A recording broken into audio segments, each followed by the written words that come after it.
Intoleranz. Ich habe mir ein Ziel gestellt, nämlich die 30 Parteien aus Deutschland hinauszufegen.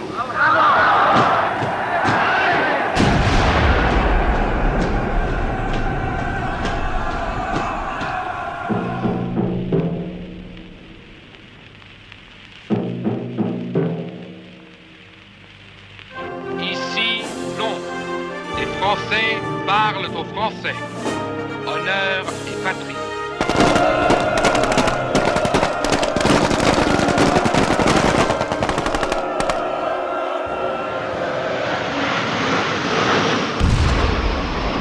L'armée américaine prépare sa riposte. L'heure est à l'union sacrée contre Oussama Ben Laden, l'ennemi public numéro 1. Une véritable croisade pour George W. Bush. Ils ont couru dans les collines, ils ont creusé des trous pour se cacher, mais on va les enfumer, on va les sortir de leur tanière, nous aurons leur peau. Quand j'étais petit, je me souviens des tracts qu'on affichait partout dans l'Ouest. Des tracts qui disaient « Recherchez mort ou vif ».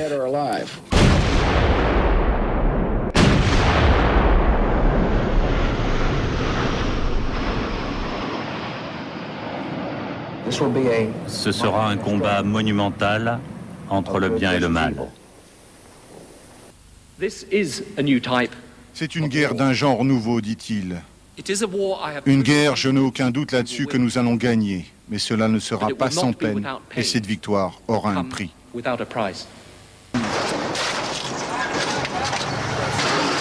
Nous avons là-bas des gars d'un courage incroyable. Et nous gagnerons cette guerre contre la terreur, pas de doute là-dessus.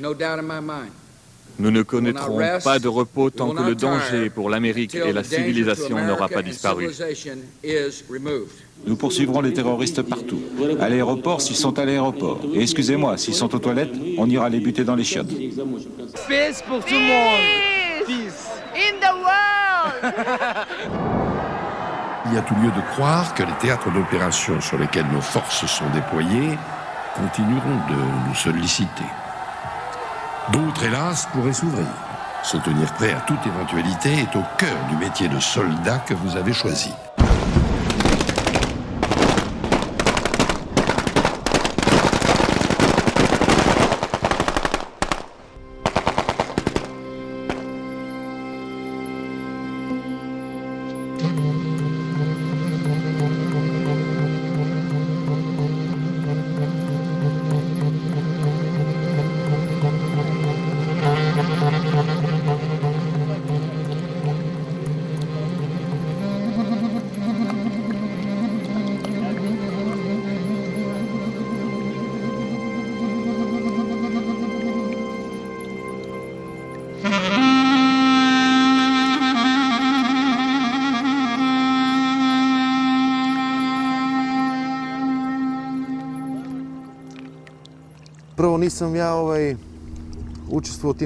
Je n'ai pas participé très longtemps à ces guerres en ex-Yougoslavie, mais assez quand même pour voir qu'il n'y avait pas de haine entre moi et l'ennemi. Le genre d'opération militaire qu'on faisait, par exemple, c'était d'exécuter l'ordre de prendre un village, et eux, ils avaient l'ordre de le défendre. Je ne suis pas allé là-bas avec l'intention de tuer des gens, à cause de je ne sais quelle haine.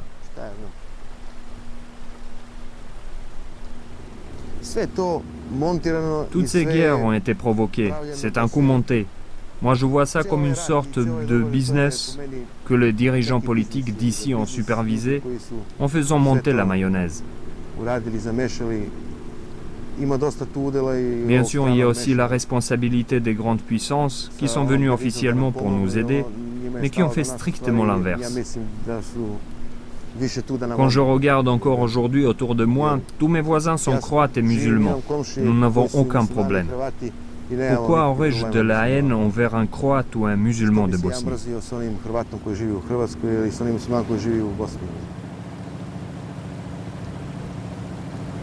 Je crois qu'il ne faut pas sous-estimer l'importance historique de la bêtise humaine. Une partie de ce qui s'est passé aux Balkans, c'est le résultat d'improvisation idiotique des pays de l'Ouest. de l'irresponsabilité des élites ethniques dans les diverses régions de la Yougoslavie et l'effondrement du pouvoir politique, démocratique, étatique dans tout le monde. Alors tous ces éléments ont vraiment ont contribué ensemble à l'effondrement de la Yougoslavie contre la volonté de la plupart des peuples concernés. Parce que comme quelqu'un qui a travaillé sur l'histoire des nationalismes est-européens, je sais très bien que l'idéologie nationaliste la plus efficace, la plus effective, la plus puissante des peuples slaves du Sud, c'était le yougoslavisme. L'Irdenta serbe et croate était pour la réunification, comme dans l'Italie du 19e. Alors, un nationalisme, un ethnicisme séparatiste n'a pas un passé. On a parlé dans l'Occident sur des hostilités ancestrales. Ces hostilités ancestrales n'existent pas, purement et simplement. Le nationalisme moderne, serbe, croate, slovène, etc., c'était la création d'une grande confédération yougoslave. En 1977-78, je me rendais chez Franz Josef Strauss, qui était le ministre résident de Bavière, qui est un personnage très impressionnant, truculent, très intelligent, très brillant, et qui m'accordait son amitié. Et nous allions à des réunions qu'il organisait dans une petite ferme qu'il avait aux environs de Munich, et au cours de réunions auxquelles il convoquait un certain nombre de personnes étrangères à l'Allemagne pour discuter des affaires du monde.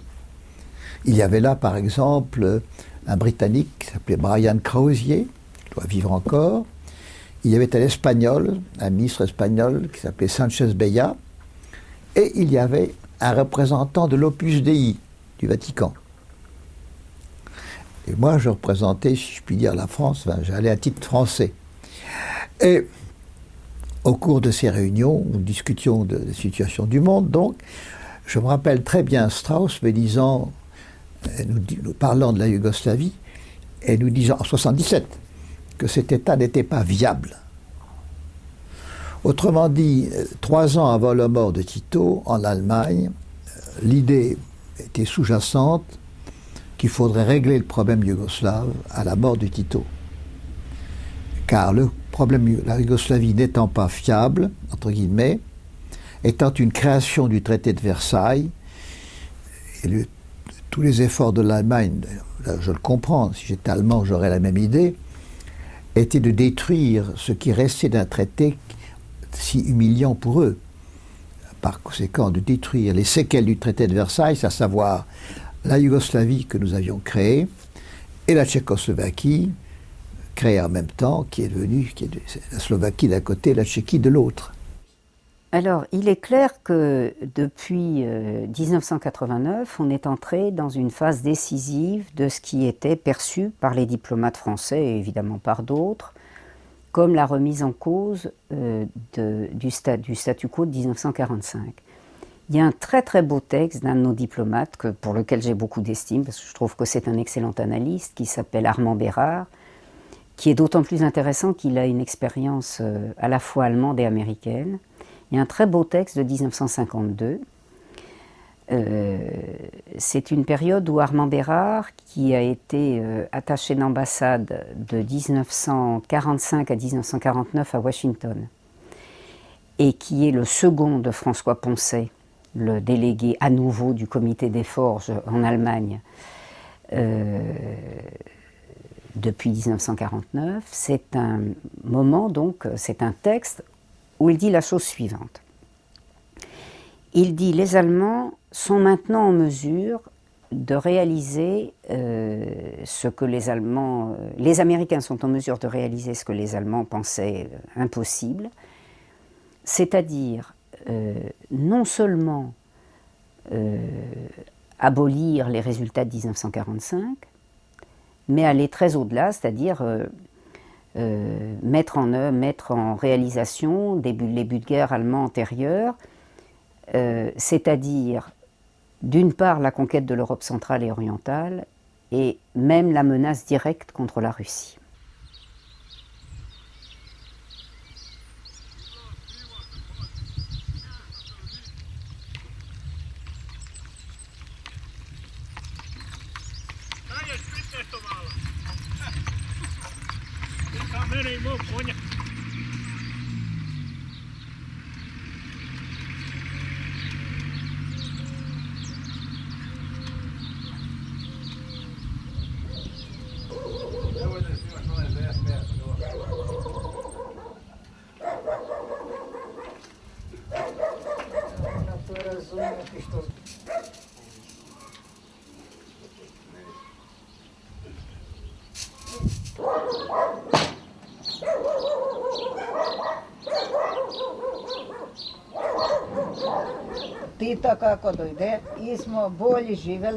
Lorsque Tito est arrivé au pouvoir, notre vie s'est améliorée. Dieu merci. Bien sûr, on devait travailler dur la terre, mais on arrivait à en vivre. Les récoltes étaient suffisantes. C'était de bonnes années pour nous. Mais maintenant qu'ils nous ont bombardés, tout a changé. Les récoltes ne sont pas bonnes. Fini le maïs et le blé car la terre est contaminée.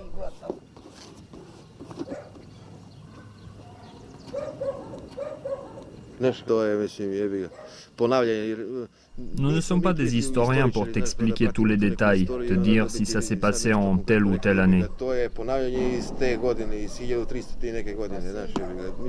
En tout cas, l'histoire se répète. Lui, il a été davantage à l'école que moi. Ici, on a connu la Première, puis la Deuxième Guerre mondiale, et on a vu qu'à chaque fois, l'Allemagne était dans le coup. À chaque fois, c'était pareil.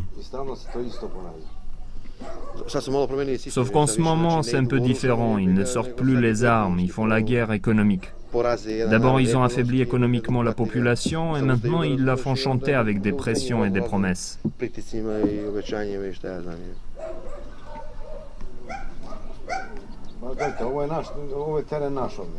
Cette terre est à nous.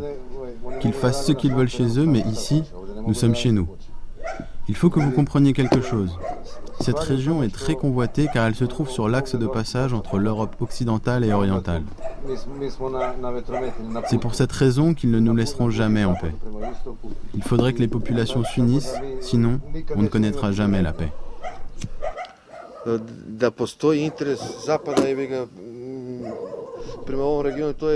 C'est clair qu'il y a un appétit de l'Occident pour la Yougoslavie, car c'est le pivot de l'Europe.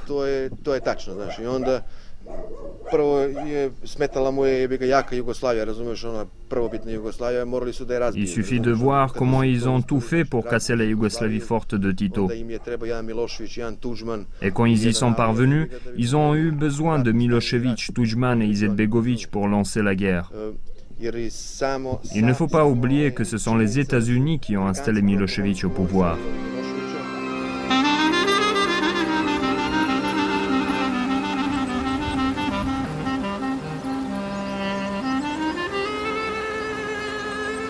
Dans les Balkans, on a testé d'une certaine manière, on a testé la stratégie qu'on a développée partout dans le monde et qu'on continue à développer et dans le Proche-Orient et dans le Caucase et maintenant vers la Russie avec l'Ukraine. C'est-à-dire une sorte de déstabilisation des différentes régions du monde afin d'aboutir à la domination américaine qui est la stratégie principale, l'établissement de cette domination, la stratégie principale est l'arrière-plan de tout ce qui se passe dans le monde depuis la fin de la guerre froide. La chose essentielle, à mon avis, à comprendre si on veut analyser quoi que ce soit qui se passe politiquement dans le monde aujourd'hui, c'est de comprendre qu'est-ce qui s'est passé tout de suite après la guerre froide. C'est-à-dire les choses les plus banales, comme tout le monde le sait, comme tout le monde le dit partout.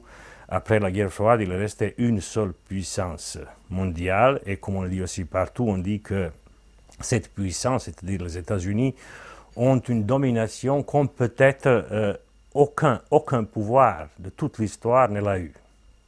En 89, et puis après toute la période Yeltsin, c'est une période de dislocation complète de ce qu'a été l'URSS et de toute puissance russe. Il faut attendre Poutine pour que la Russie commence à se reconstituer. Bon, ce dont on l'accuse d'installer une dictature, etc., bon, c'est simplement il retrouve les moyens de sa puissance et c'est ça qu'on lui reproche. Hein. La Russie, au cours des 4 dernières années, a doublé son budget militaire et est en train de reconstituer progressivement sa puissance. Mais enfin, ils viennent de très loin, ils ont encore beaucoup de chemin à faire. Ils reviennent juste sur la scène internationale. Pendant ce temps, les États-Unis ont grignoté toute une partie de l'espace post-soviétique, continuent à le grignoter aujourd'hui, avec des révolutions faites devant les caméras, mais sans consistance populaire, contrairement à l'image qu'on en donne ici en Géorgie, puis en Ukraine. Et les réveils vont être très douloureux de ces choses-là. Déjà en Géorgie, les gens ils constatent un an après qu'ils ont renversé Shevardnadze parce que celui-ci ne résolvait pas un certain nombre de problèmes. Un an après, rien n'est résolu des problèmes pour lesquels on l'a mis dehors. Et la seule chose qu'on a gagné dans ce changement, c'est d'être gouverné depuis l'étranger. Bon. Dans le cas de l'Ukraine, on va probablement voir la même chose, sauf qu'en plus, dans le cas de l'Ukraine, les populations, au moins de Crimée, et probablement de la région également minière de l'Ukraine, n'accepteront pas de tomber dans l'orbite des États-Unis. En Géorgie, il y a eu Kemara qui signifie assez. Et en Ukraine, il y a Pora qui signifie il est temps. Pora est un mouvement de jeunes contestataires. Ils ont été les premiers à descendre dans les rues et à installer leurs tentes au centre de Kiev pour dénoncer les fraudes électorales. Le mouvement a ensuite pris de l'ampleur. Les partisans de l'opposition les ont rejoints. Un raz-de-marée orange qui s'était soldé par l'annulation du second tour. Mais la spontanéité de cette révolution orange est contestée. La Russie accuse l'Occident d'avoir soutenu et financé le camp de Yushchenko. D'où la polémique qui touche aussi le mouvement Pora. Reportage de nos envoyés spéciaux à Kiev, Claire Stéphane, Cécile Tullier et Hervé Thierry. Basé dans un squat du centre de Kiev, Pora affirme compter 300 000 sympathisants dans le pays, dont un noyau dur de 300 jeunes. Le mouvement a été créé il y a un an, juste après la Révolution des Roses en Géorgie. Les activistes géorgiens de Kemara et le mouvement frère serbe Otpor, qui a contribué à la chute de Milošević en 2000, sont alors venus leur prêter main forte. De sources officielles américaines, en 2004, les États-Unis ont attribué 34 millions de dollars à différents projets démocratiques à travers le monde.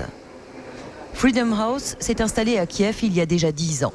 Implantée dans tous les ex-pays soviétiques, l'organisation propose une aide financière et logistique aux structures démocratiques émergentes.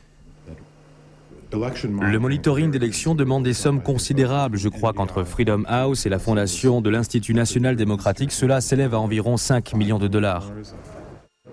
En visite en Turquie, Vladimir Poutine, le président russe, a commenté la situation en Ukraine. Il dénonce l'intervention de l'Occident. Il met en garde contre, je cite, des donneurs de leçons au casque colonial qui veulent diviser le pays et qui sont prêts à punir les opposants avec des missiles et des bombes, comme à Belgrade. Une allusion au bombardement de l'OTAN en 1999.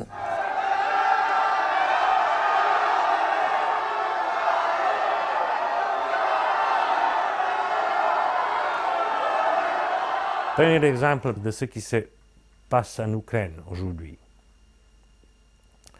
Là, on a renversé un régime qui était mauvais. On a imposé ce qu'on appelle l'homme des Américains. Il s'agit sans aucun doute d'une sorte de coup d'État, de nouveau annoncé depuis des années. Dans les écrits des stratèges américains, notamment Brzezinski, qui était le maître à penser de Madeleine Albright et de l'administration démocrate avant l'arrivée de Bush, c'est annoncé d'une manière très claire que nous sommes obligés de prendre l'Ukraine et que ça doit se passer, même il le dit, doit se passer avant 2010. C'est tout juste après l'an 2000, c'est profiter de la faiblesse russe et on est obligé de prendre l'Ukraine et la Biélorussie et l'occuper par l'OTAN. C'est annoncé il y a 10 ans, ça se prépare depuis 10 ans. Tous les gens qui suivaient depuis des années ce qui se passe en Ukraine savaient que ça se prépare. Alors pour les États-Unis, c'est une fuite en avant. Il faut vraiment qu'il y ait un événement en chasse un autre, même s'ils ont un programme sur la vingtaine d'années devant eux, puisque de manière quasi clinique. Ils ont écrit comment, là, dans les 4 années à venir, ils allaient démocratiser la Russie, c'est-à-dire en prendre le contrôle.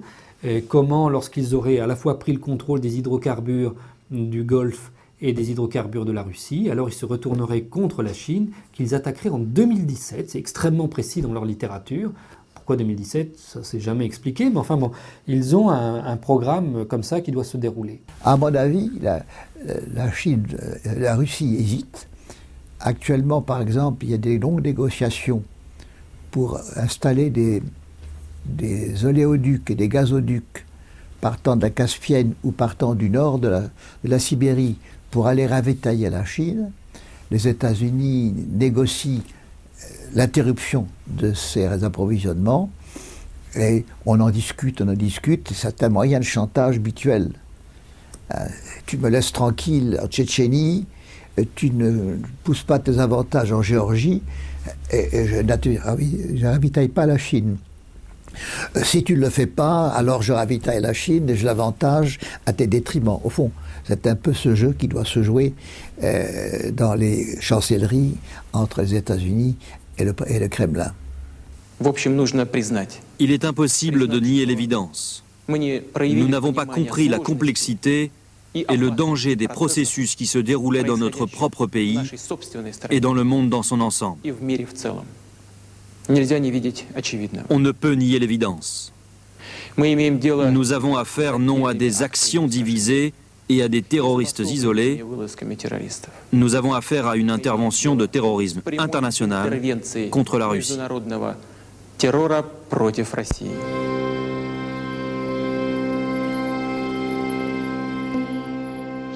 Ce qui est le plus frappant, c'est que personne n'a la même appréhension des événements de départ. Si on parle par exemple de l'attentat de Beslan dans la Fédération de Russie, eh bien, selon le pays où vous êtes, vous avez une relation complètement différente de cet événement.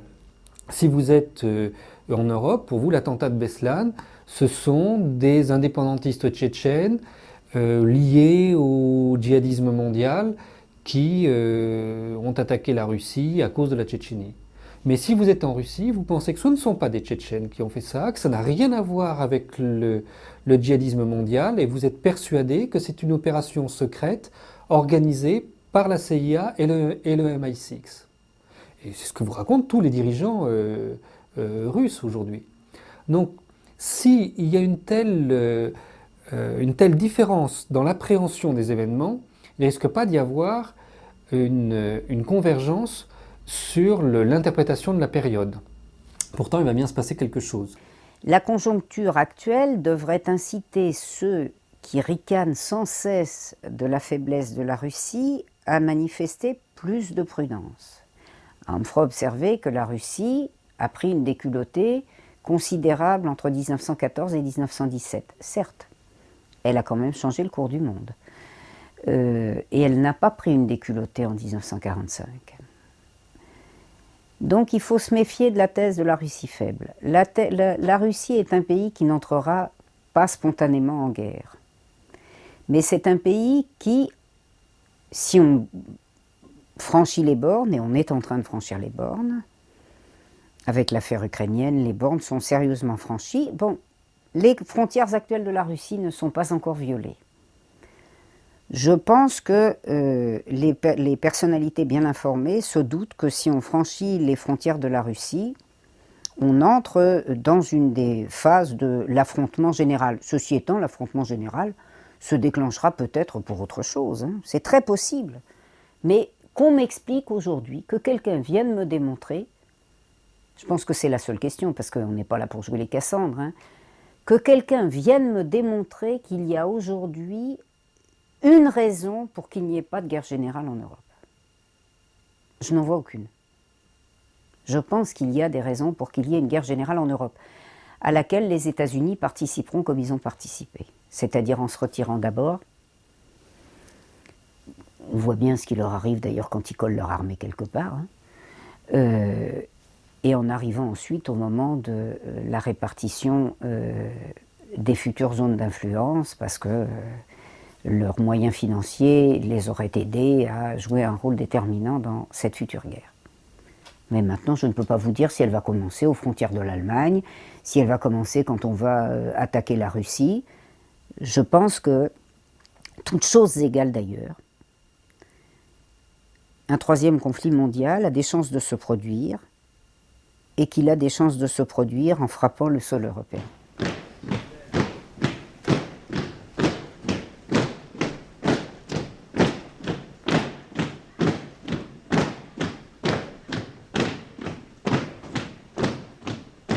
Et vous pouvez être entraîné très facilement dans un conflit que personne en abstrait ne veut. C'est-à-dire entre, par exemple, la Russie et l'Europe et les États-Unis. Peu à peu, presque par inertie, on peut se trouver dans la situation qui peut dégénérer très facilement dans un conflit terrible.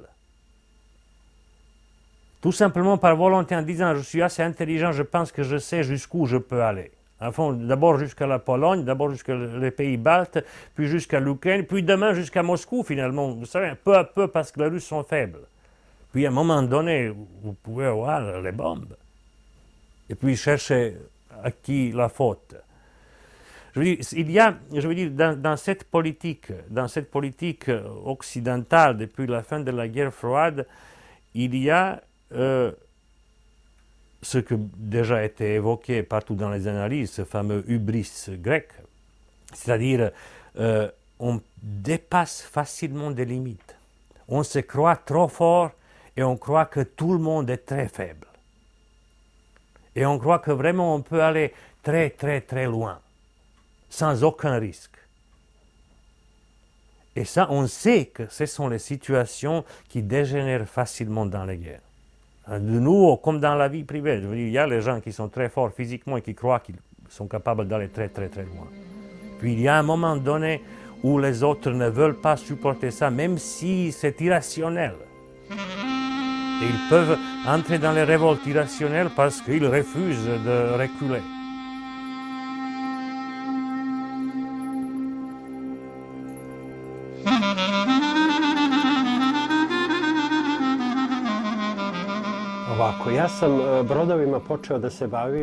J'ai commencé à fabriquer ces bateaux à cause d'une blessure que j'ai eue à la colonne vertébrale. C'était un combat pour survivre.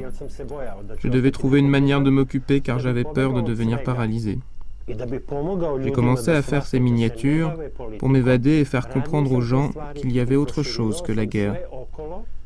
Je les montrais de plus en plus pour pousser chacun à s'occuper de choses plus belles, avoir des pensées positives et créer, afin d'échapper à ces guerres qui nous entouraient. En Yougoslavie, on a vécu la Première puis la Deuxième Guerre mondiale, et désormais c'est une sorte de Troisième Guerre mondiale qui a débuté. Tout le monde y a participé, les pays de l'OTAN, de l'ex-Yougoslavie et les autres. Que nous soyons dirigés par Milosevic, Kostunica ou un autre ne fait pas de différence. Le problème, c'est que notre peuple aime fabriquer des chefs et les suivre.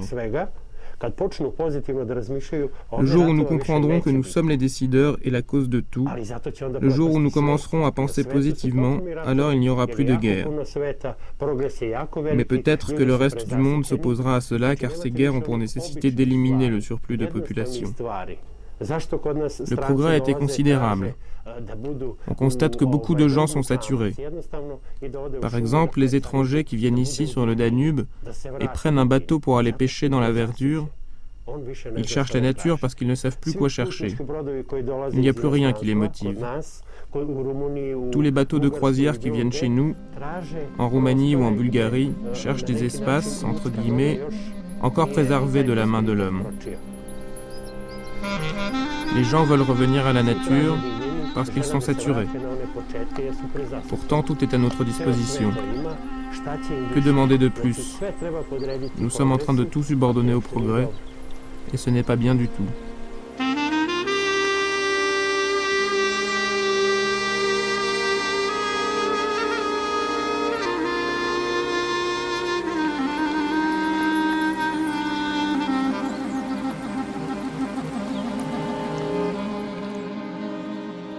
Dans un des sketchs, je dis, mais où est le responsable? Je cherche toujours un homme qui cherche le responsable. Mais il n'y a pas de responsable. Nous sommes responsables chacun de nos propres existences. Nous avons la responsabilité d'amener à terme ce projet qui est de mourir d'une mort naturelle. Cette carcasse que nous qu'on trimballe. Alors après, qui sera? Alors, il faut un président. Ça, c'est des vieilles structures politiques. Normalement, il y a une assemblée, ça devrait suffire. Une assemblée, il n'y a pas besoin d'un père de la nation. Alors, un roi, bon, déjà, c'est terminé, ça, heureusement. Enfin, c'est plus ou moins la même chose. Chirac se comporte comme un monarque. Bon, Mohamed VI, bon, alors lui, carrément, il doit y s'y croire. Non, je crois qu'il est le fils du prophète et tout. Donc, on est encore dans un truc, dans le b.a.-ba de... Je dis pas que chacun croit, je ne veux pas avoir non plus les Marocains sur le dos maintenant. Mais la notion de monarchie, c'est quand même un truc incroyable. Ça prouve bien que les gens, à un moment donné, ont eu besoin d'un représentant, un leader. Moi, si j'étais leader, j'expliquerais que c'est terminé. C'est pour libérer les gens de ce système de pensée. Si un jour j'étais leader, je dis voilà, ne m'écoutez plus jamais. Et n'écoutez plus jamais personne. Soyez vous-même. Surtout, n'oubliez pas que d'une certaine manière, pas de la manière dont on le dit en public, mais d'une certaine manière, nous vivons en démocratie. C'est-à-dire, les gens qui sont au pouvoir nous représentent. Hein, d'une certaine manière, ils sont comme nous. Et il est fort probable qu'ils ne sont pas plus mauvais que nous. Alors, je veux dire, en les critiquant, il ne faudrait pas oublier que probablement tout ce qu'on dit d'eux est valable pour nous aussi. Il n'empêche, reste vrai ce que vous dites, c'est que nous vivons une époque d'une grande manipulation. Nous vivons une époque impériale, hein, ouvertement impériale, c'est-à-dire les conquêtes des peuples, etc., qui sous-entend nécessairement des guerres, comme la guerre en Irak, et peut-être, si la situation échappe au contrôle, comme ça arrive le plus souvent dans l'histoire, échappe au contrôle des dirigeants des pays puissants, on peut se précipiter dans une guerre terrible, enfin la troisième et la dernière guerre, pour ainsi dire mondiale, à cause des armes qu'on possède.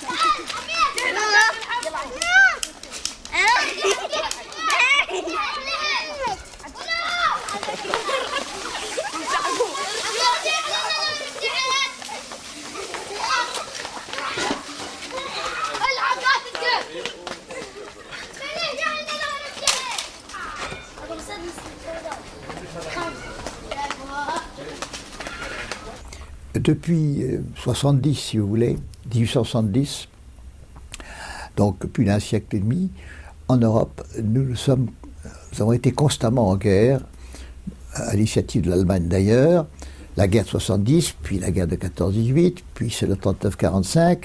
Celle de 45 a eu un prolongement inattendu au Moyen-Orient, parce qu'à cause de la Shoah et de la manière dont les Allemands ont traité les Juifs, les Nations Unies n'ont pas osé faire appliquer par Israël les résolutions de retrait des territoires occupés, ce qui était la cause d'une nouvelle guerre, celle de 73, la guerre du Kippour, et ensuite, à partir de 80-82, de l'intifada.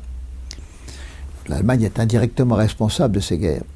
Enfin, à peine réunifiée, en 91, elle a disloqué la Yougoslavie, elle a mis à feu et à sang les Balkans. Donc, nous, en Europe, nous sommes le siège d'une guerre constante. L'Amérique, jusqu'en 14-18, si vous voulez, avait été tenue à l'écart des troubles européens, et d'où un sentiment d'isolationnisme très fort. À partir de la conférence de la paix de 1919, elle est entrée dans le monde occidental et en Europe, et peu à peu, elle a adopté au fond nos mœurs, si je puis dire, Et récemment, elle aussi est en train de détruire, non pas l'Europe, mais l'Occident, par ces guerres. Et vous vous félicitez aujourd'hui de voir les États-Unis s'engager dans le processus de paix au Proche-Orient et de tenter de faire bouger les lignes? Ah, je m'en félicite beaucoup, même si je ne suis pas très optimiste. Mais cette situation au Moyen-Orient est à proprement parler intolérable. Et je reconnais que les États-Unis ont une vocation particulière, compte tenu notamment de leurs relations avec Israël et de leurs moyens, à apporter une contribution déterminante dans l'évolution de ce conflit. Mais elle ne peut pas être unique. Et je persiste à penser que l'Europe a encore beaucoup à faire dans ce domaine. On les voit partout dans le monde aujourd'hui, y compris en Afrique. Une visite récente du président Bush, ce sont les nouveaux gendarmes du monde. La notion même de gendarme du monde est une notion qui appartient au passé. C'est une erreur que de croire que le couplage des États-Unis et d'Israël est définitif. Il est apparu au moment de la guerre de 67. Effectivement, dans les dernières années, on a eu l'impression que les deux puissances étaient tellement confondues qu'il y avait des gens qui discutaient de savoir à quel point c'était une puissance qui exerçait de la force sur l'autre. Enfin, on ne savait plus très bien comment ça fonctionnait. Mais à partir du moment où les États-Unis ont déployé une armée permanente en Irak, d'installer des bases militaires gigantesques là-bas, ils n'ont plus du tout besoin d'Israël pour faire le sale travail dans la région. On peut entrer ? Entrez.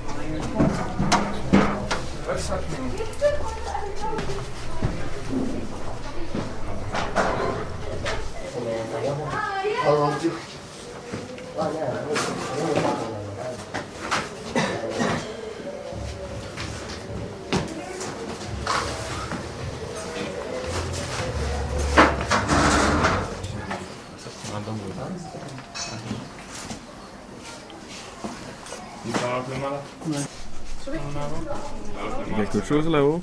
Il n'y a rien.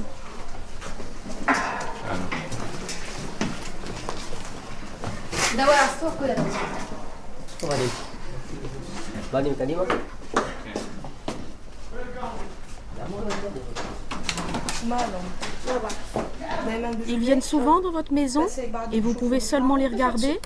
Oui, ils viennent, ils fouillent. Ils cherchent quoi? Je sais pas. Ils ne vous disent rien? Non. À partir du moment où on utilise la guerre, on se fait des ennemis et on rejette une partie de la population du monde, encore dépourvue de moyens, faible, humble, etc., mais au fond d'elle-même profondément irritée, on la rejette dans un autre camp. Et on ne peut pas dans le monde indéfiniment jouer sur la victoire militaire et sur la guerre. Tous les empires se sont effondrés à cause de leur guerre et des méfaits que les guerres ont suscités. Or, malheureusement pour les États-Unis, ils se sont engagés récemment dans cette voie. Et je pense que le développement pacifique par l'économie va rallier bien des voies, si bien que la planète qui était en majorité admirative des États-Unis, de leur rayonnement et de leur culture, l'est de moins en moins à cause des événements que vous savez. La manière dont a été traité l'Irak, la manière dont les prisonniers ont été traités, les violations des droits de l'homme, bref, le monde consterné constate que les peuples sont tous les mêmes et qu'à un moment donné, eh bien, ils prêchent la morale, mais ils ne la respectent pas eux-mêmes, et c'est une grande désillusion. Tôt ce matin, un avion de combat américain lance plusieurs attaques sur les quartiers nord-est de Falloujah. Assiégée depuis lundi par 10 000 soldats américains, la ville sunnite ne se rend pas.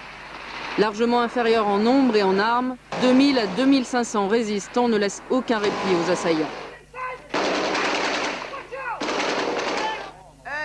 Hey, il est blessé entre les deux maisons. Je ne sais pas où est le troisième groupe.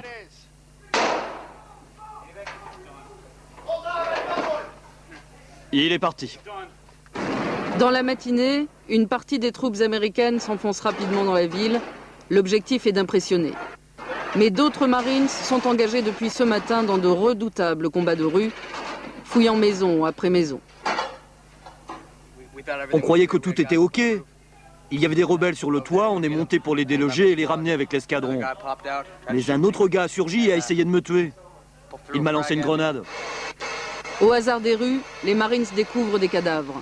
Ils affirment que les rebelles tuent ceux qui veulent s'enfuir. Dans les sous-sols d'une maison de Falloujah, les troupes américaines auraient aussi trouvé 3 otages irakiens, mains et pieds liés, mourant de faim et de soif. Je me souviens d'une discussion avec l'ancien ministre des Affaires étrangères britannique à ce sujet, Lord Owen, qui me disait, mais alors lui, c'est un atlantiste forcené, hein, et il disait, mais c'est incroyable, les États-Unis viennent de déployer, à l'époque, je crois, il y avait 180 000 hommes qui étaient déployés en Irak, c'était le début de la guerre, ils viennent de déployer 180 000 hommes en Irak, ils sont incapables de tenir le terrain. Nous, avec quelques milliers d'hommes, nous tenions l'Empire des Indes. Bon. Et c'est une réalité extrêmement forte. L'Empire britannique s'est constitué avec très peu d'hommes et un savoir-faire extraordinaire dans le diviser pour régner. Les États-Unis apparaissent avec des gros sabots là-dedans, sont obligés de déployer des armadas incroyables, qui sont insuffisantes en plus. Ils n'arrivent pas du tout à contrôler le terrain. Bon. Croire qu'on peut mener une opération coloniale classique au XXIe siècle dans un pays qui était doté d'un État, avec un haut niveau d'éducation, etc., ça paraît impossible. Ils se sont lancés dans quelque chose qui n'a pas de solution. Bon. D'autre part, l'Empire britannique, quand il était à son déclin, avait néanmoins une production intérieure très forte. C'est pas du tout la situation économique des États-Unis. Là, on est dans s'il faut comparer à quelque chose, là, il faut plutôt comparer à la fin de l'Empire espagnol ou de l'Empire portugais, à un moment où ces empires vivaient tout à fait au-dessus de leurs moyens parce qu'ils pouvaient importer de l'or. Et puis quand la source d'or s'est arrêtée, ces empires ont découvert que dans leur propre pays, il n'y avait même plus d'agriculture, qu'il n'y avait plus aucune production interne, ils se sont effondrés, ils ont même connu la famine brutalement. C'est plutôt là qu'est la comparaison. La grande idée, je crois, des États-Unis, c'est de s'assurer des approvisionnements en pétrole. Ils ont constaté qu'ils consommaient entre 18 et 20 millions de barils de pétrole par jour pour leur économie, qui est indispensable, et que leur propre production baissait tous les jours, 7-8 barils pour porter à 4 ou 5 en 2020. Et qu'il était pour eux inadmissible que l'unique superpuissance mondiale eût à dépendre ainsi du monde extérieur pour une énergie indispensable à son développement. D'où l'idée, je crois, de s'approprier l'énergie nécessaire, avec une seconde idée, essayer de détourner cette énergie de manière à ce qu'elle n'aille pas alimenter les pays qui seraient demain rivaux, qui pourraient menacer la suprématie des États-Unis, à commencer naturellement par la Chine et l'Inde. Donc les États-Unis n'ont plus de production intérieure de biens de consommation, ils n'ont qu'une production d'armement. Ils arrivent à survivre grâce à l'impression d'une monnaie de singe, le dollar, qui est découplé de l'or depuis très longtemps, et qui n'est accepté sur les places financières que parce que les États-Unis sont censés être invincibles. C'est leur puissance militaire qui donne la crédibilité de leur monnaie. Dans une telle perspective, ils sont condamnés à une fuite en avant, où ils doivent toujours montrer leur puissance militaire, faute de quoi ils seraient ruinés du jour au lendemain. Ils retrouveraient une situation comme la crise de 1929. Alors, ils se sont lancés dans une opération en Irak qui est désastreuse.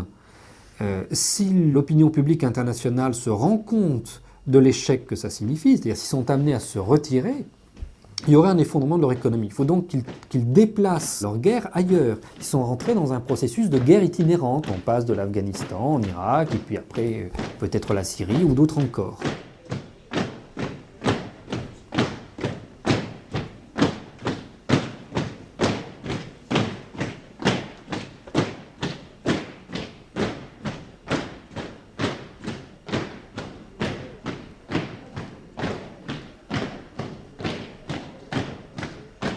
Le système est ainsi conçu que désormais l'industrie d'armement et et la gestion du pays sont totalement imbriqués. Les représentants des grandes sociétés d'armement sont présents dans la salle d'état-major maintenant du Pentagone. Et ils sont même présents dans la War Room à la Maison-Blanche, de manière extrêmement officielle. Il y a un délégué pour chacune des grandes firmes comme Lockheed Martin ou Boeing.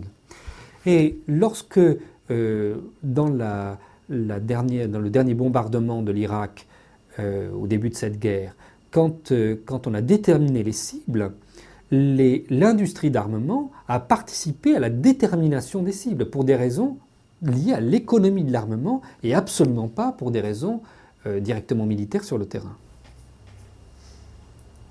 Une situation comme ça peut dégénérer à tout instant. Et aujourd'hui, le problème des chancelleries, c'est d'arriver à gagner du temps en espérant que les États-Unis, peut-être pas s'effondreront, parce qu'en fait, pratiquement personne ne souhaite ça, mais que les États-Unis déclineront avant d'avoir pu passer à l'acte. Donc chacun est en train de penser des systèmes d'alliance.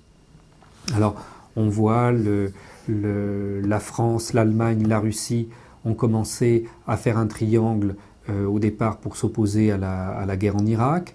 On voit que ce groupe s'est rapproché de la Chine de manière spectaculaire au cours des derniers mois, et que d'ailleurs la Chine a fait son entrée sur la scène internationale alors qu'elle ne jouait pas de rôle véritablement important sur la scène ni diplomatique ni économique internationale, mais là vraiment c'est une avancée gigantesque en très peu de temps. Bon. Il y a des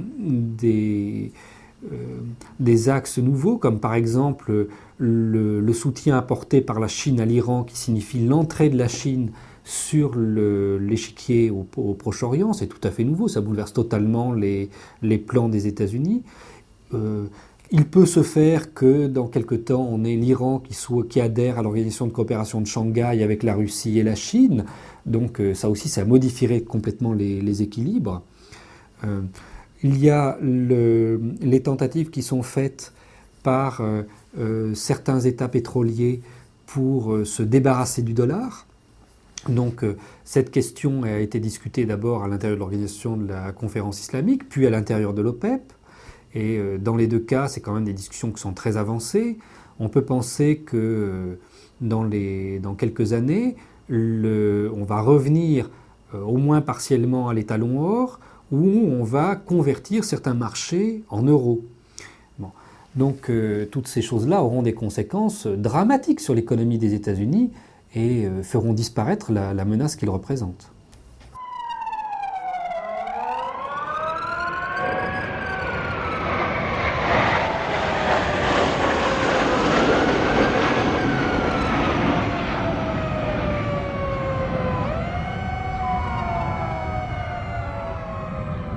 On amuse aujourd'hui les populations sur le péril islamique, comme on l'a amusé pendant longtemps sur le péril soviétique. En tout cas, compte tenu du degré de destruction des organisations que j'évoquais essentielles dans le maintien des solidarités, vous avez une situation qui est très très proche des situations qui font hurler à Berlin ou à Paris. Hein. Il ne faut pas se faire d'illusions là-dessus. Vous voyez, je vais vous donner un exemple. Je suis particulièrement frappée par l'instrumentalisation de la mémoire. Je considère que d'abord que c'est une insulte aux morts et que c'est surtout une insulte à la réalité historique. On nous dit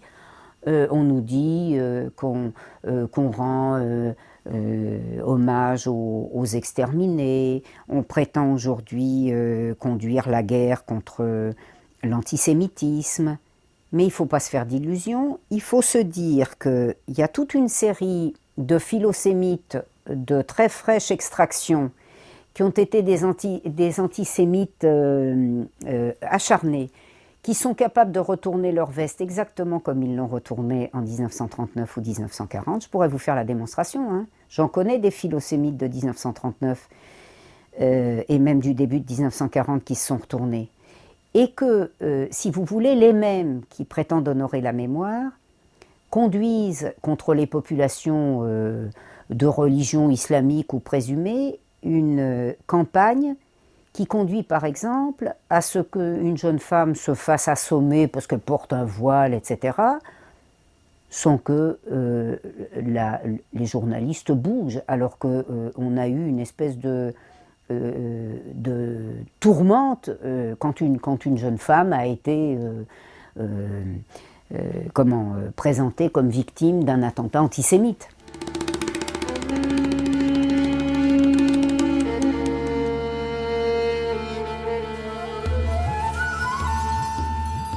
Ce qui se passe aujourd'hui au Proche-Orient cristallise en fait le malaise, selon moi, du droit international. Parce qu'on va y arriver.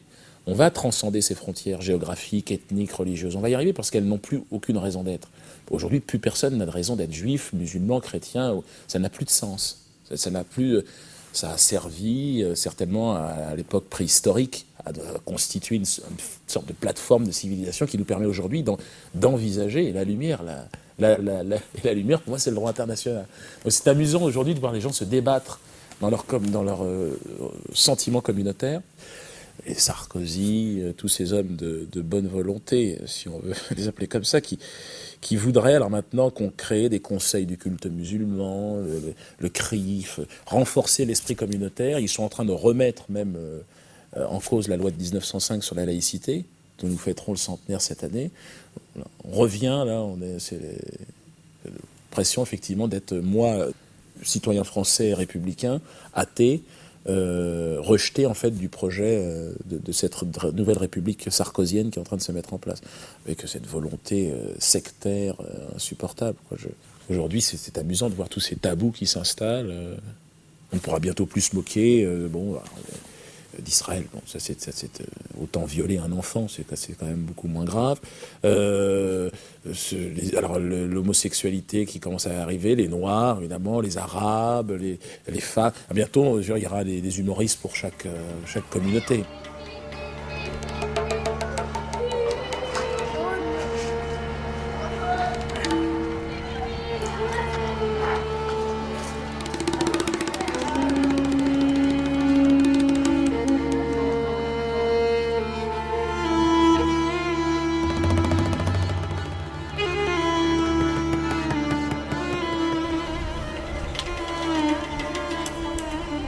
Nous vivons la crise, pas seulement de la société, de la politique, nous vivons la crise des rapports entre les hommes et les femmes, des rapports entre les parents et les enfants. Et ça surtout dans ce domaine émotionnel et moral. Et il n'empêche, on a sans arrêt partout dans tous les grands médias occidentaux et de la part d'un très grand nombre des intellectuels, le discours qui ne parle que des valeurs morales, de l'humanisme, de notre obligation, notre générosité, l'obligation d'aider les autres, etc., etc. Et si vous voulez, pour vous donner un exemple, enfin, je ne sais pas si ça vous plaira parce que c'est quelque chose d'un peu, disons, provocateur. Les visages qui représentent notre grandeur morale, depuis surtout la fin de la guerre froide, il y a trois visages. Ce sont Elie Wiesel, Václav Havel et Bernard Kouchner. Ces trois hommes représentent d'une certaine manière les plus grands malheurs de la société moderne. Elie Wiesel, il représente la terrible tragédie juive. Václav Havel représente le mouvement dissident de l'Europe de l'Est, c'est-à-dire nous, les héros dissidents qui se battaient contre le stalinisme, avec l'arrière-plan de Goulag, enfin l'horreur stalinienne, etc. Et la lumière des dissidents qui, au nom de la morale, principalement, c'était d'abord une révolte morale, combattaient cette horreur. Et vous avez Bernard Kouchner qui représente le malheur de la pauvreté du monde, le peuple qui souffre, le tiers-monde, etc., cette souffrance-là.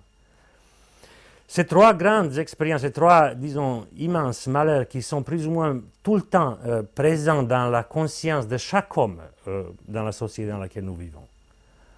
Donc ces trois hommes-là, dans chaque guerre américaine, dans toutes les situations où les intérêts occidentaux ont été mis en cause d'une certaine manière depuis la fin de la guerre froide, vous trouverez ces trois hommes qui soutiennent sans la moindre ambiguïté la politique officielle américaine ou défendent les intérêts occidentaux, toujours avec cette rhétorique moralisatrice et en expliquant un peu, ce sont les médias qui ajoutent, s'il s'agit d'Elie Wiesel, d'une certaine manière, on dirait que les Juifs qui sont disparus dans les camps de concentration sont contents en fait de triomphe de l'impérialisme américain, que d'une certaine manière, leurs ombres sont défendues par les grandes puissances occidentales.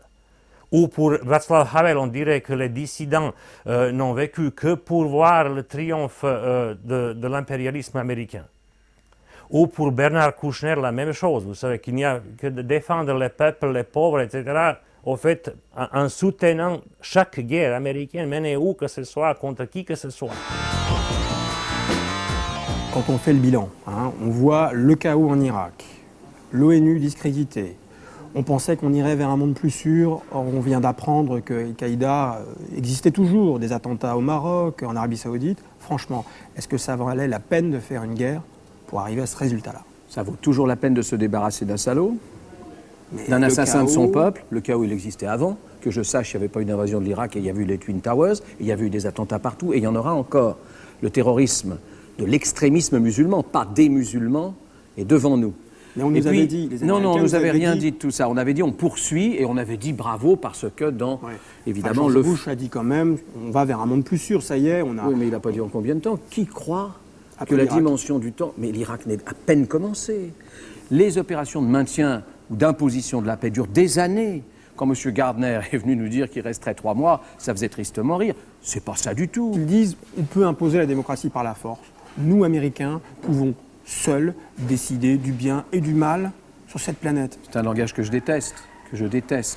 Mais seules les victimes peuvent en juger.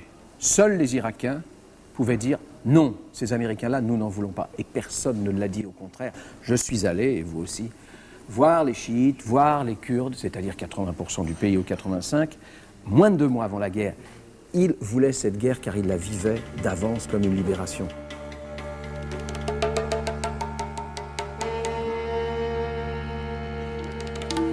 On voit effectivement cette arrogance des puissants aujourd'hui, qui est de plus en plus...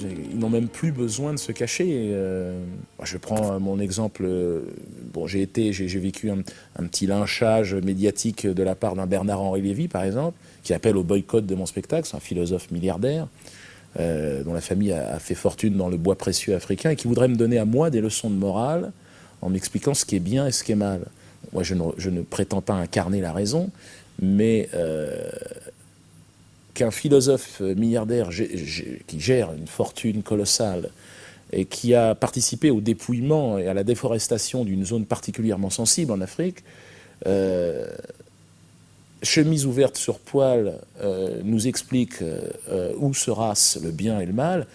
On est dans une société où je pense que c'est peut-être par l'humour, moi c'est ma conviction, c'est simplement en montrant qui sont les véritables clowns. Parce que quand on regarde réellement les choses, cette façon de mentir, cette arrogance, c'est extrêmement amusant. C'est extrêmement drôle de voir à quel point l'homme, la conscience humaine, peut se ridiculiser face à ce qui est la vérité. C'est étonnant. Cet homme est un clown des temps modernes, mais effectivement, on a l'impression, parce qu'il profite, parce qu'il a beaucoup d'argent, il a des milliards que je n'ai pas. Mais les milliards, ça n'est pas la raison. Les milliards, c'est une utopie, c'est un rêve fou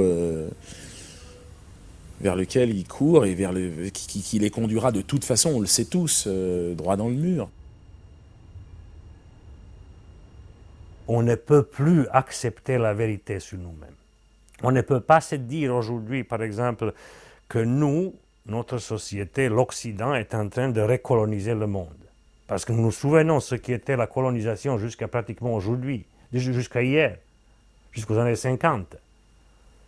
Alors, tout simplement, ce n'est pas vrai qu'on est en train de faire la même chose. Donc, je veux dire, et ça s'est fait pourtant, c'est ce qui est en train de se faire.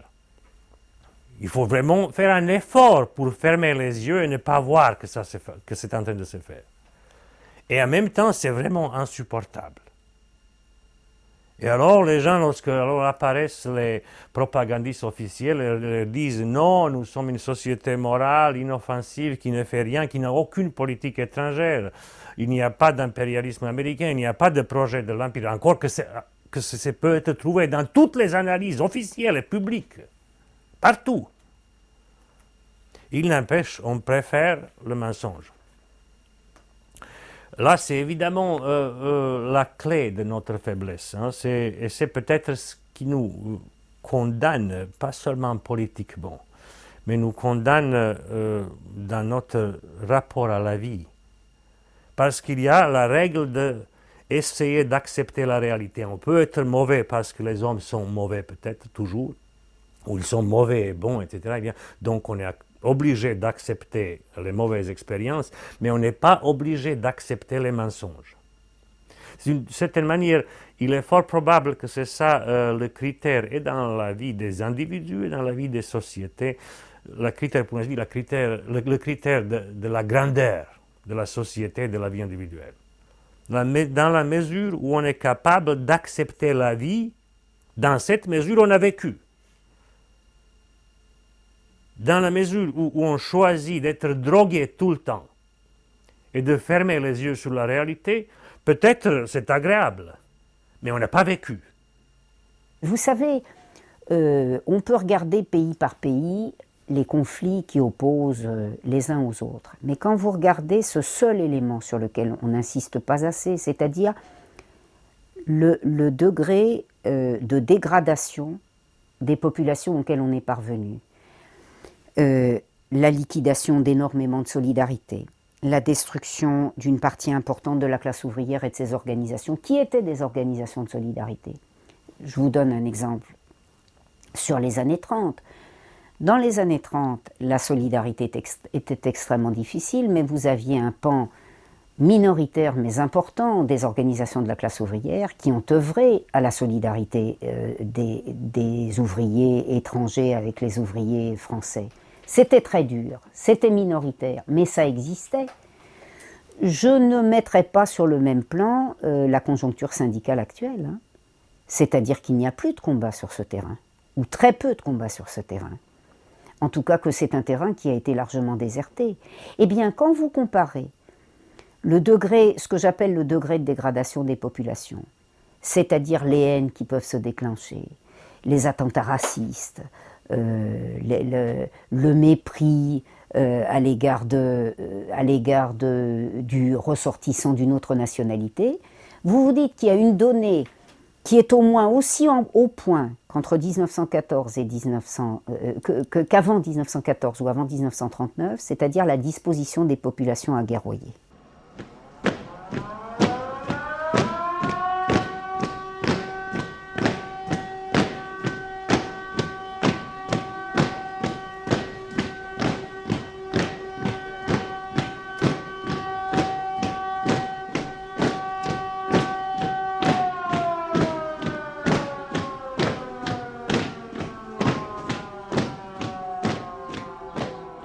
Le 11 septembre, au soir, le président des États-Unis a pris la parole à la télévision en direct.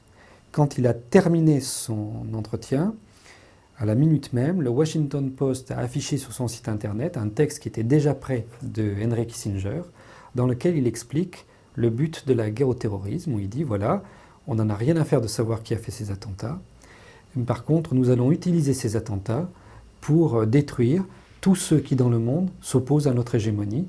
Et la guerre au terrorisme, c'est une guerre contre toutes les puissances non étatiques qui s'opposent à cette hégémonie. Il l'a écrit noir sur blanc. C'est la guerre contre les résistances populaires. Voilà. Pas le peuple en général, c'est les résistances populaires. Donc il donne déjà une liste de cibles sur tous les continents. Et dès le début, le président Bush a autorisé les assassinats directs. Alors vous savez que c'était interdit depuis Carter. Et ils ont commencé immédiatement à assassiner des dirigeants d'organisations écologistes ici, enfin pour le cas par exemple en Océanie ou en Amérique latine, ou des gens qui s'opposaient à des implantations économiques des États-Unis à différents endroits. Des responsables politiques, de manière très variée, tous ceux qui, dans les opinions publiques de leur propre pays, pouvaient avoir un effet de résistance. Alors dans le tiers-monde, l'assassinat de ces dirigeants passe totalement inaperçu, personne ne s'y intéresse, sauf quand ce sont des assassinats qui se veulent spectaculaires, parce qu'il y a un message à passer. Par exemple, quand les États-Unis viennent d'assassiner le procureur général du Venezuela, Danilo Anderson. Donc là, ils font exploser sa voiture parce qu'ils menaient une enquête précise sur la manière dont la tentative de coup d'État avait été faite en 2002. Mais le reste du temps, on essaye d'être plus discret quand on fait ça.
Le peuple est là pour le défendre.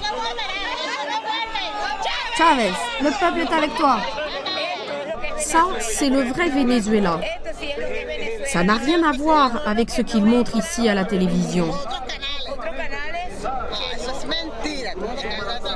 Ils n'arrêtent pas de mentir. Ce sont des menteurs à la télévision. Nous, on est des partisans de Chavez. Eux, ils possèdent les médias, mais nous, on a la rue. Ils veulent provoquer l'affrontement. Vous vous rendez compte? Ils nous traitent d'assassins, de crève-la-faim et de hordes misérables. Et ce, à l'intérieur même de nos maisons avec leurs chaînes de télé. Nous, on a décidé d'éteindre leur télévision et on n'achète plus leurs journaux. On en a marre que le peuple se fasse insulter. Alors, s'il vous plaît, messieurs, changez d'attitude. Parce que si vous continuez d'offenser le peuple de cette manière, tôt ou tard, il va vous présenter la facture. El pueblo de los barrios, de la gente que vive en, digamos, los sectores populares. Les gens du peuple, ceux qui vivent dans les quartiers populaires du Venezuela, ont bien conscience que l'impérialisme veut leur enlever leurs droits élémentaires, qu'il veut rentabiliser et privatiser des services publics, comme c'est le cas pour l'éducation ou pour l'eau.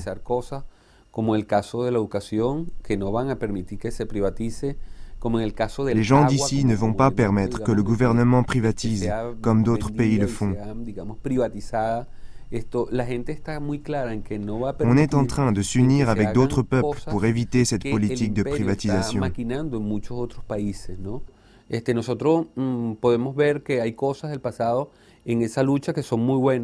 Nous pouvons voir qu'il y a de bonnes choses dans les luttes passées, mais aussi des choses sans avenir.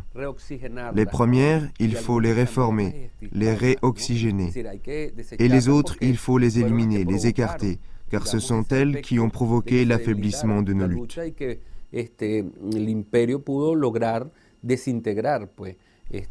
Les impérialistes ont profité de ces failles pour essayer de désintégrer le mouvement social, y compris en pratiquant l'assassinat.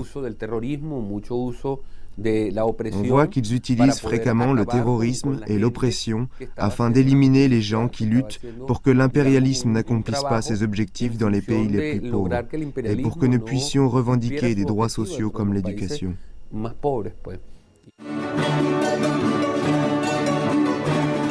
Aquí los he reunido para que juntos pensemos cómo vamos a participar al paro decretado por la oposición.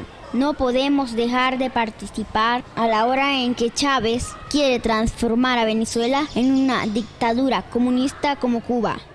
Además, debemos enviar un mensaje bien claro a la gente de esta comunidad que se atreve a criticar mi forma de gerenciar esta escuela. Vamos a cerrar la escuela mientras siga el paro indefinido. ¿Y los niños? ¿Qué van a hacer los niños? Bueno, que se queden en la calle hasta que la gente se moleste y por fin se una para sacar a Chávez.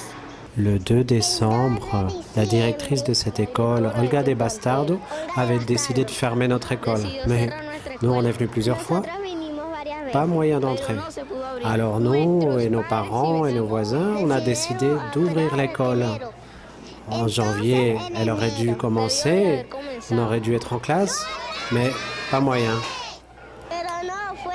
Même si certains professeurs et si certains élèves et si certains voisins s'étaient déjà rapprochés et avaient dit leurs préoccupations, finalement on a décidé de faire une réunion dans la chapelle et on a décidé de protester, de fermer la rue qui mène à l'hôpital et c'est comme ça que tout a commencé. Le concierge a décidé d'ouvrir les portes de l'école. Et maintenant, c'est notre école et c'est notre histoire. Il n'y a pas un gouvernement qu'on pourra influencer. Alors par les décisions sont prises, bien sûr, pas par nos gouvernements souverains, mais par des forces impersonnelles, des pouvoirs impersonnels, qui sait où, et par les fluxus du capital. Et alors, ça explique aussi en partie ces explosions de fierté nationaliste, de chauvinisme qui reflètent une impuissance et une humiliation parce que le pouvoir étatique, populaire, social, etc.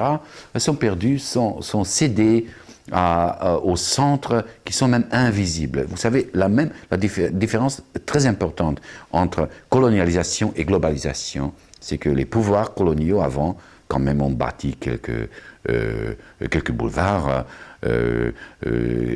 quelques offices postaux, quelques casernes, quelques gares ferroviaires, etc. Mais bien sûr, comme le pouvoir du capital global, c'est impersonnel, il n'y a pas d'intervention culturelle, une intervention civilisatrice, ça n'existe plus. Et alors il n'y a pas un contact direct entre les pouvoirs extérieurs et les populations indigènes. C'est impersonnel. On ne voit pas qui sont les colons d'aujourd'hui. Personne. Et alors de s'organiser contre ces pouvoirs nouveaux a une difficulté, même conceptuelle, même intellectuelle, qui est de difficulté vraiment, vraiment géante. Alors c'est une des raisons pourquoi les nouveaux mouvements sociaux, les mouvements de Seattle, etc., sont d'un caractère tellement tentatif, tellement expérimental, qui commencent à penser à la résistance. Les manifestations, un rituel à la fin de chaque rencontre altermondialiste. Mais cette fois, il manque un objectif mobilisateur unique. Certes, le retrait des troupes américaines fait l'unanimité, mais pour le reste, chaque groupe défend ses propres revendications. On est là contre la guerre qui encore sévit partout. On est là pour demander la retraite des troupes de l'Irak. Et pas seulement, on est là pour une Europe sociale, une Europe de droits sociaux. On est là pour le travail pour tout le monde, contre la précarité, contre le chômage. Si rien ne vient des hommes politiques, il faut descendre dans la rue et s'exprimer en marchant pour avoir enfin une Europe plus juste pour tous les travailleurs et pas seulement pour les multinationales.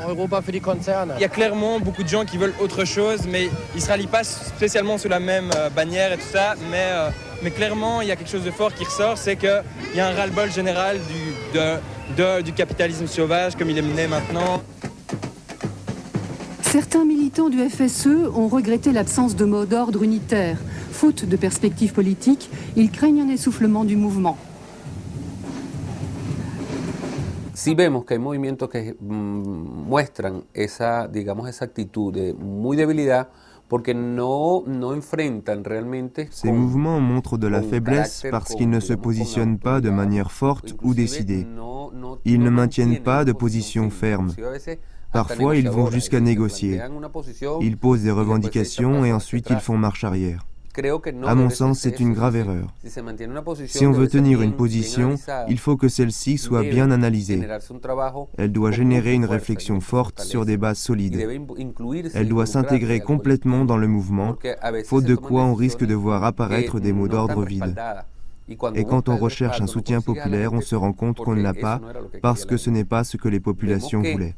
De même, les décisions politiques prises devraient refléter la volonté de la population. Si celle-ci n'est pas d'accord avec telle ou telle chose, plus de dirigeants devraient la suivre. Par exemple, la guerre. Nous ne voulons pas de guerre, mais il y en a une. Alors notre choix a été pris en considération? Non. Seuls les intérêts économiques et politiques sont pris en compte. Si la population n'est pas d'accord avec ses dirigeants politiques qui la méprisent, alors il faut qu'elle comprenne que son action non violente doit être beaucoup plus forte. Par exemple, on va au Parlement et on dit « On ne veut pas de cette politique ». Nosotros aquí en el Parlamento decimos que esto no se debe hacer.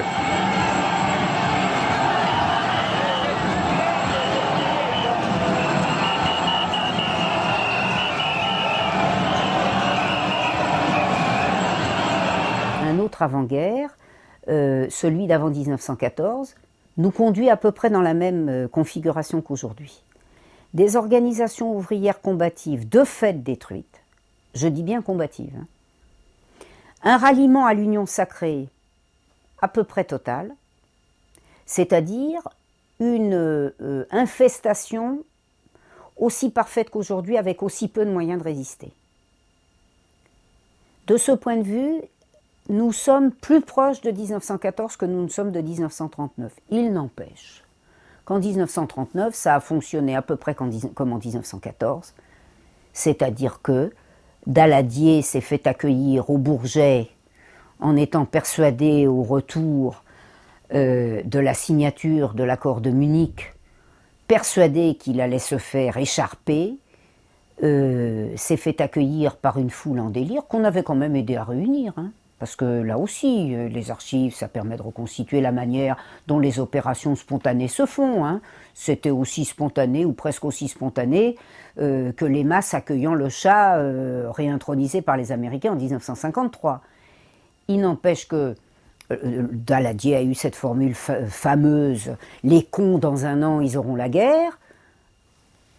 La population avait été, dans sa très large majorité, littéralement accablée par le degré de pourriture des campagnes idéologiques.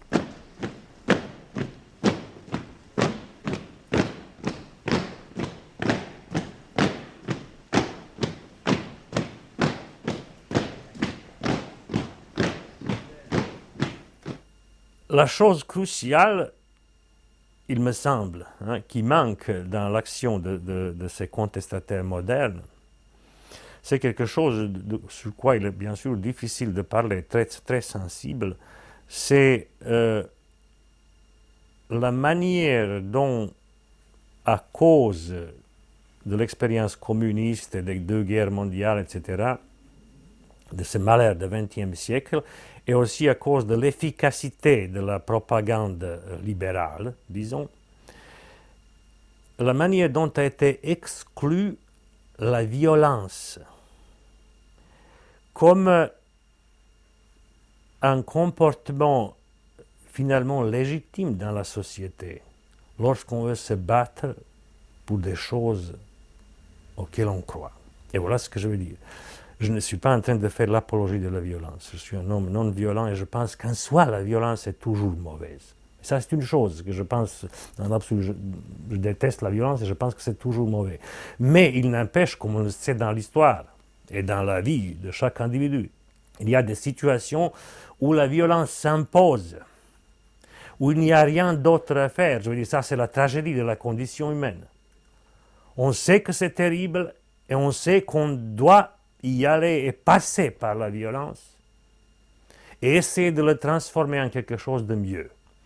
On doit, comme dans les rapports entre des hommes, on doit dire si vous n'acceptez pas nos propositions, si vous n'acceptez pas discuter avec nous, si vous n'acceptez pas certains changements dans la société, parce que nous considérons certaines choses comme absolument inacceptables. Nous ne voulons pas, par exemple, la guerre impériale, nous ne voulons pas un nouveau impérialisme, un nouvel impérialisme ni en Afrique, ni en Asie, ni où que ce soit ailleurs. Nous ne voulons plus être des sociétés impériales. Fini. Ne nous jetez pas dans la guerre. Et si, en même temps, vous vous trouvez face aux dirigeants qui ignorent ça, vous devez pouvoir les menacer par la violence. Sinon, votre comportement n'a aucune chance de réussir. Pour ainsi dire, pour que les réformes soient possibles dans une société, il est indispensable qu'il existe la menace de la violence.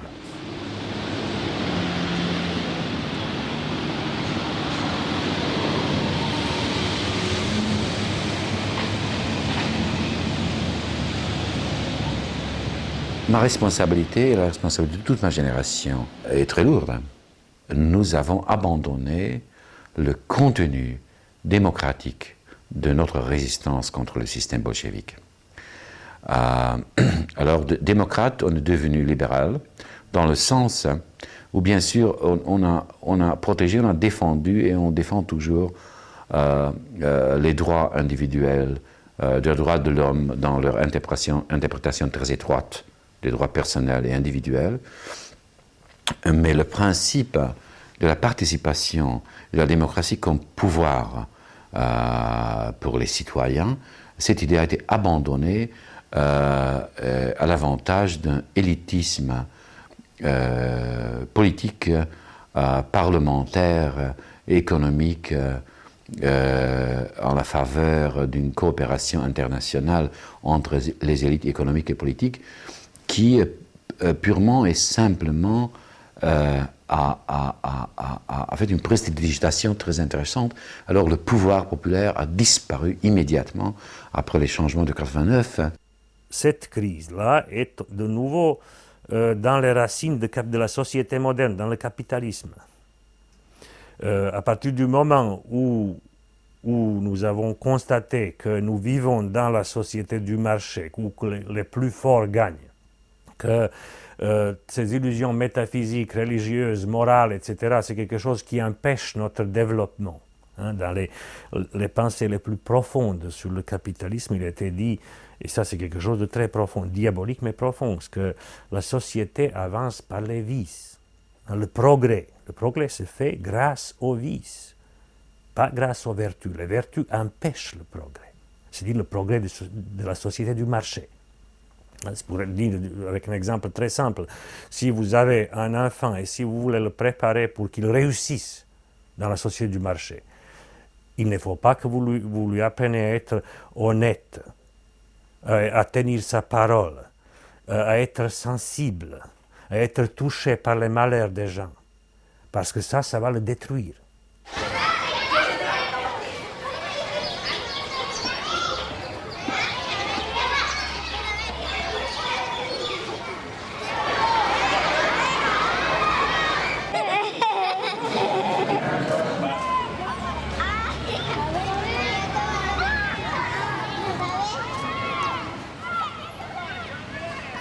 Je crois qu'une coopération des peuples, des individus et des citoyens devrait être différente. Et je crois aussi qu'une résistance contre la globalisation capitaliste, par nécessité, sera internationaliste. Bien sûr, je sais ça. Mais comme un programme minimal, je crois, pour une mobilisation démocratique de toutes les forces qui, quand même, ont un intérêt pour l'amélioration de la situation sociale des larges couches populaires, comme un programme minimal, c'est acceptable pour moi. Et alors, si vraiment il y aura une possibilité d'exprimer notre volonté politique, alors un débat pourra avoir lieu. Mais maintenant, la destruction de la politique, de toutes sortes de politiques, est telle qu'il faut quand même reconstruire des cadres minimaux pour un commencement de dialogue démocratique. Et alors, si ce dialogue est possible, alors on pourra décider qu'est-ce qu'on fera avec ces cadres même. Mais qu'est-ce qu'on voit maintenant?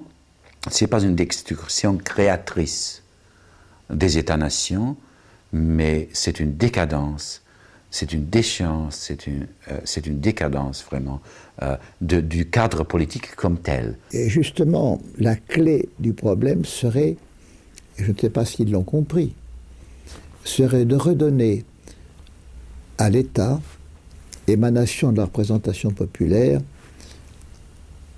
son rôle protecteur de la population. Il y a, à mon avis, antinomie en Europe entre la construction européenne et les abandons de souveraineté qu'elle implique et la nécessité pour l'État de jouer un rôle vis-à-vis de sa propre population. Il n'en a plus les moyens. Il est paralysé, vous le savez bien. Il est obligé de se tourner vers Bruxelles pour savoir quoi faire. Et au fur et à mesure que l'État, ainsi acculé, vend le domaine national et se prive de ressources, il est de moins en moins capable de jouer ce rôle protecteur.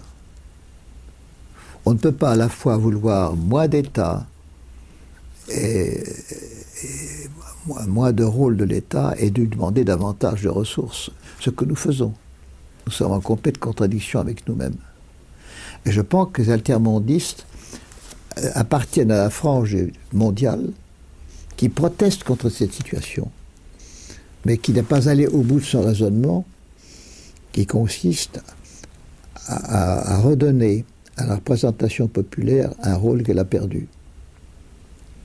Tout ça a été déjà théorisé il y a fort longtemps par Samuel Huntington dans un livre qu'il a publié en 1957, L'État et le soldat. Il en arrive à la conclusion suivante. Le pouvoir politique devrait être remis aux gens qui ont fait la preuve de leur efficacité. Et les seuls à avoir fait la preuve de leur efficacité sont les dirigeants des multinationales, parce qu'ils ont réussi à dégager une richesse économique au moins pour eux. Donc, c'est à eux qu'on doit remettre ce pouvoir politique. Mais en même temps, les masses sont difficiles à manœuvrer et il faut quand même maintenir, dit-il, une apparence d'organisation politique où les gens désignent un peu ce qu'ils veulent et puis on met ça à leur sauce. Puis, explique-t-il, il y a un problème, c'est que le libre marché ne résout pas toutes les questions qui se posent. Il faut donc constater que, notamment en matière de défense, le libre marché est tout à fait inefficace. Il va donc falloir concevoir un système de défense de ce pouvoir des multinationales. Et ce sera le rôle de garde prétorienne qui est assigné à l'armée des États-Unis, dit-il. Et puis, tout ça ne suffira pas, il faut donner une cohérence idéologique à cet ensemble, et il faudra donc un système de communication moderne, on dirait de propagande, un système de communication moderne qui va faire que les gens acceptent le système dans lequel ils vivent. C'est exactement ce que ces gens sont en train de mettre en place, en fait.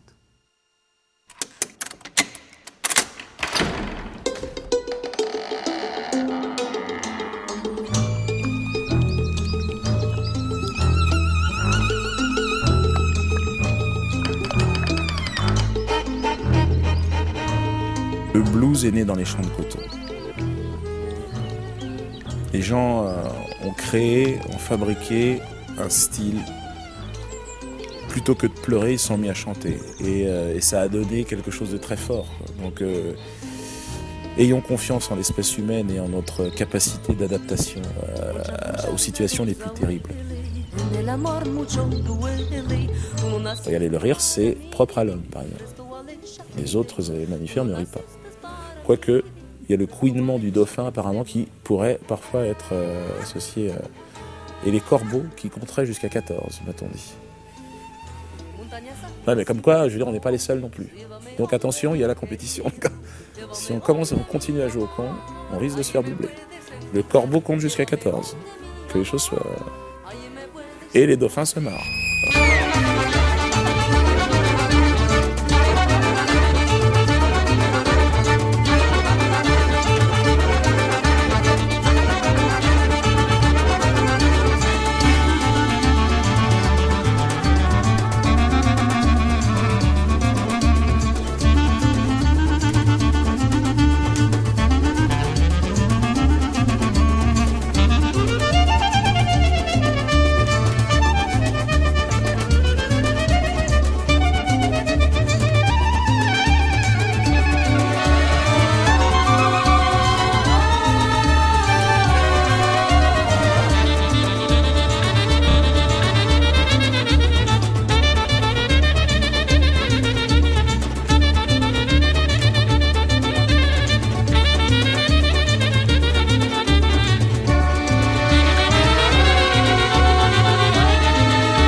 Aquella hora que yo te besaba la boca, aquella hora ya pasó, pero quedó al corazón, aquella hora ya